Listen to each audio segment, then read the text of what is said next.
Assalamualaikum warahmatullahi wabarakatuh. Alhamdulillahirabbil alamin. Allahumma shalli ala Muhammad wa ala ali Muhammad. Perkenalkan, kami dari kelompok 3 yang beranggotakan saya sendiri, Destiani Tejoleka, dan teman saya, Lisnawati. Kami akan membahas tentang hadis silaturahmi.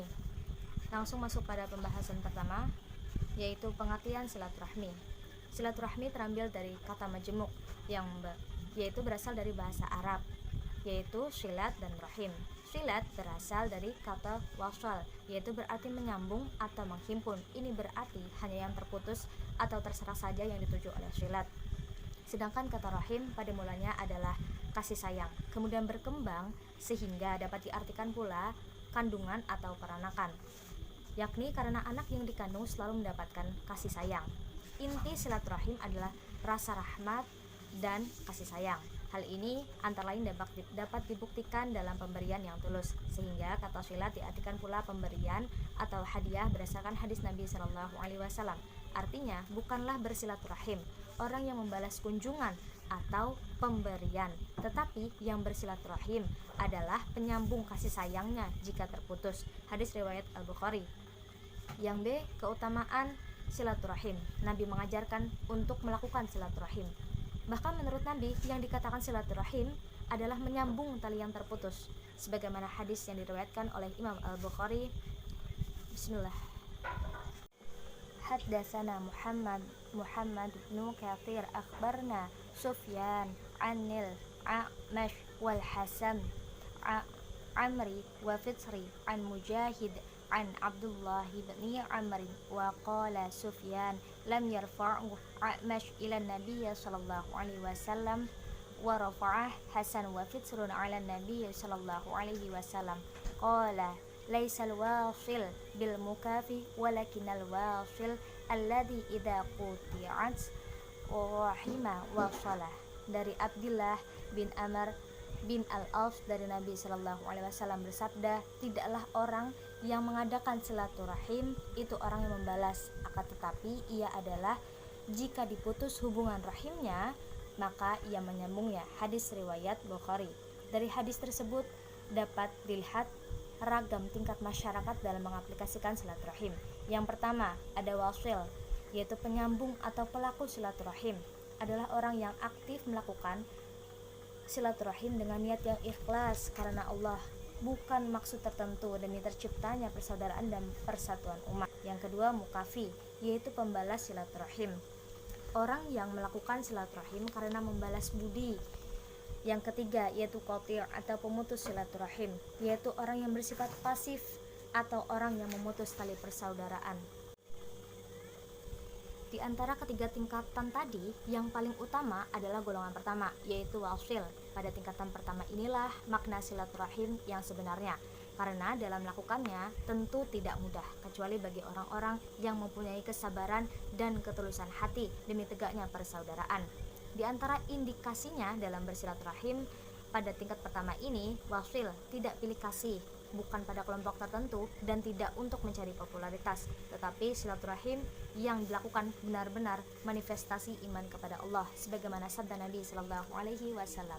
Haddatsana Abdullah bin Muhammad haddatsana Hisham akhbarna Ma'mar an Zuhri an Abi Salamah an Abi Hurairah radhiyallahu anna Nabiy sallallahu alaihi wasallam qala man kana yu'minu billahi wal yawmil akhir falyukrim dhaifah wa man kana yu'minu billahi wal yawmil akhir falyasil rahimah wa man kana yu'minu billahi wal yawmil akhir falyaqul khairan aw liyasmut.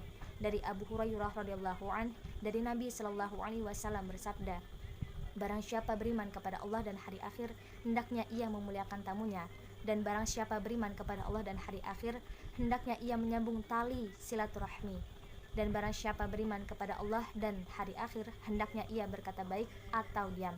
Hadis riwayat Bukhari.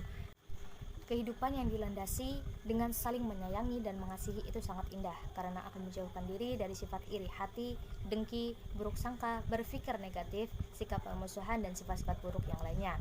Dengan demikian akan tercipta hubungan yang harmonis di antara sesama, dan silaturahim termasuk amalan yang bisa memasukkan ke dalam surga, sesuai dengan sabda Nabi Shallallahu Alaihi Wasallam.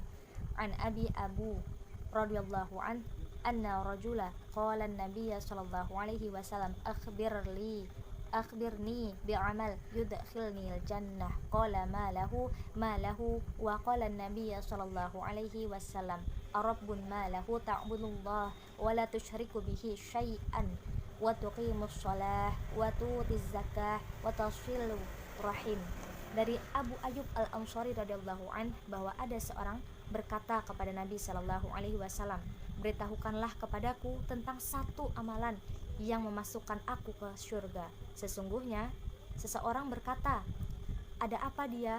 Ada apa dia? Rasulullah sallallahu alaihi wasallam kata, ada apa dia? Ada apa dia? Rasulullah sallallahu alaihi wasallam berkata, apakah dia ada keperluan? Beribadahlah kamu kepada Allah, jangan kamu menyekutukannya dengan sesuatu apapun. Tegakkanlah sholat, tunaikanlah zakat, dan bersilaturahimlah. Hadis riwayat Bukhari. Silaturahim mempunyai manfaat yang sangat besar bagi kehidupan umat manusia. Di antaranya adalah dimudahkannya rezeki serta dipanjangkan umurnya.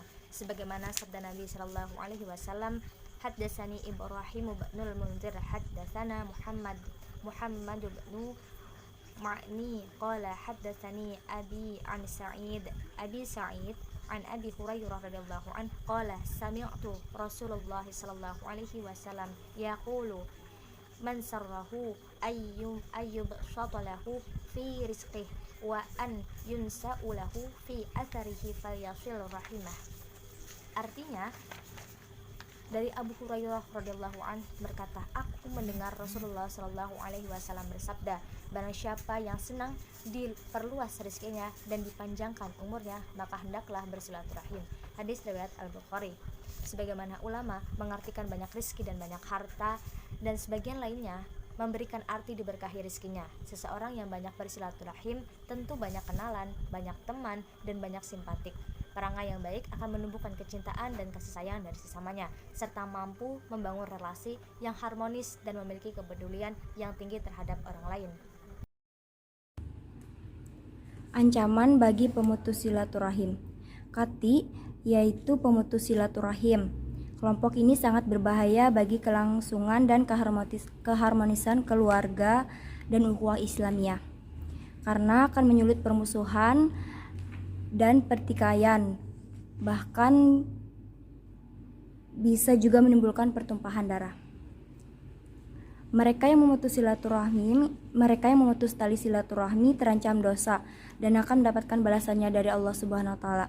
Dalam sebuah hadis, la khirati filahu yaddakhiru ma'ad dunya fil uqubati li sahibi ta'allahu yu'ajjilu an izdaru jambim mimma rahimi waqati atil bagi misli, yang artinya tidak ada dosa yang lebih pantas disegerakan balasannya bagi para pelakunya di dunia bersama dosa yang disimpan untuknya di akhirat daripada perbuatan zalim dan memutus silaturahmi. Hadis riwayat Abu Dawud. Dalam hadis lain, qati jannati yadkhulu wassalam alallahu sallallahu rasul qala an radhiyallahu an Mut'imi bin Jubair wa an Rahimin Qatiyan yakni, yang artinya dari Zubair bin Mut'im radhiyallahu dia berkata, Rasulullah sallallahu alaihi wasallam bersabda, tidak masuk surga orang yang memutuskan, yaitu memutuskan silaturahmi. Artinya, menjalin tali silaturahmi dengan kerabat dan masyarakat adalah bagian dari ibadah, bahkan merupakan bagian dari cabang keimanan. Sebaliknya, memutuskan tali silaturahmi merupakan bagian dari maksiat, bahkan diklasifikasikan sebagai dosa besar oleh para ulama. Rasulullah SAW bersabda, al-jannati yadkhulu, tidak masuk surga. Adapun di dalam hadis ini ada dua interpretasi. Yang pertama bermakna penafian secara mutlak, yaitu tidak masuk surga sama sekali. Ancaman ini berlaku bagi orang yang membolehkan perbuatan memutuskan tali silaturahmi tanpa alasan dan sebab yang dibenarkan, padahal pembatal keislaman, dengan ancaman masuk neraka secara abadi sebab bersikap melawan hukum Allah dan menghalalkan yang diharamkan oleh Allah Azza wa Jalla. Yang kedua, penafian secara nisbi, yaitu tidak masuk surga untuk sementara waktu. Maksudnya, orang ini masuk neraka dahulu dan diazab sesuai kadar dosa dan maksiatnya. Kemudian setelah suci dari noda dosa tersebut, dia dikeluarkan dari neraka dan dimasukkan ke dalam surga.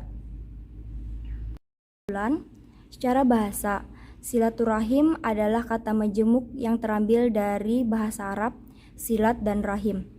Kata silat berasal dari kata wasil yang berarti menyambung dan menghimpun.